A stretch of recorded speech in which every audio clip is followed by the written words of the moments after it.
Tinawag na 3-point shot at buzzer beater ni Senador TJ Gona ang testimonya ni Ruby Tuazon.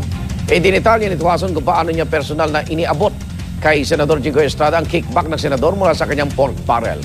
Tinanggi naman ito ni Estrada at tinawag na offensive foul ang umano'y pambabalya sa kanya ng mga kapwa senador. Handa pa siyang paharapin ng kanyang dalawang tauhan na umano'y sumundo noon kay Tuazon para ihatid sa kanyang opisina ang pera. Darito ang report.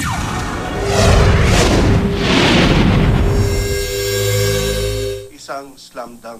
Sa pagdinig ng Senate Blue Ribbon Committee, tahasang ibinunyag ni Ruby Tuazon na tumanggap ng kickback si Senador Jinggoy Estrada mula sa pork barrel na inilagak umano sa mga peking NGO ni Janet Lim Napoles. Siya raw mismo ang nag-abot ng pera kay Estrada, bagay na mariing itinanggi ng senador.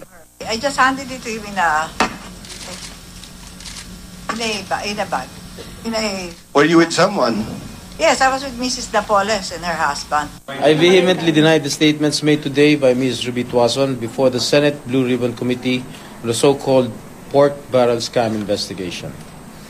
I have said it before, and I am saying it again. I have not asked nor received any kickbacks or commissions from Mrs. Tuazon as to her testimony that I directly dealt with Mrs. Napoles regarding my PDAF. That is a total lie. Di na raw maalala ni Tuazon ang eksaktong halaga, pero ang bawat bag, 6 hanggang 10 milyong piso raw ang laman. Bukod sa bahay umano ni Estrada sa Green Hills, nag-deliver na rin daw siya sa opisina nito.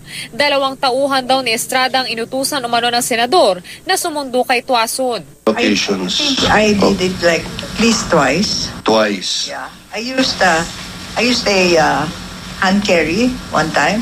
Hand carry bag? Yeah, yung may gulong and go to the 6th floor to his office. And inside is where his office is with I think it has sliding if I'm not mistaken. Sliding door. Yeah, I think. And doon sa loob. And then he has his desk and ilalagay lang doon sa floor. Yes, pinapasundo ko siya dahil dala-dala nga niya yung tray na sandwich eh. Sandwich, pansit o whatever. Saan kaya niya inabot? Ang alam ko lang pera nandito, yun doon, no? Yung alkansya ko dyan. Ayun, medyo mabigat yun. Ang 2 staff na kinilala ni Tuazon mula sa isang Senate memorabilia at kinilalang mga security aide ni Estrada na sina Alfredo de los Reyes at Ferdinand Tanalion. Handa raw paharapin ng senador sa Senate hearing kung ipatatawag.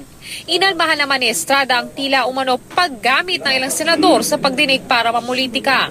Pag-handle ng Blue Ribbon Committee, dapat siya ang ma-charge ng offensive foul. Dahil unang-una,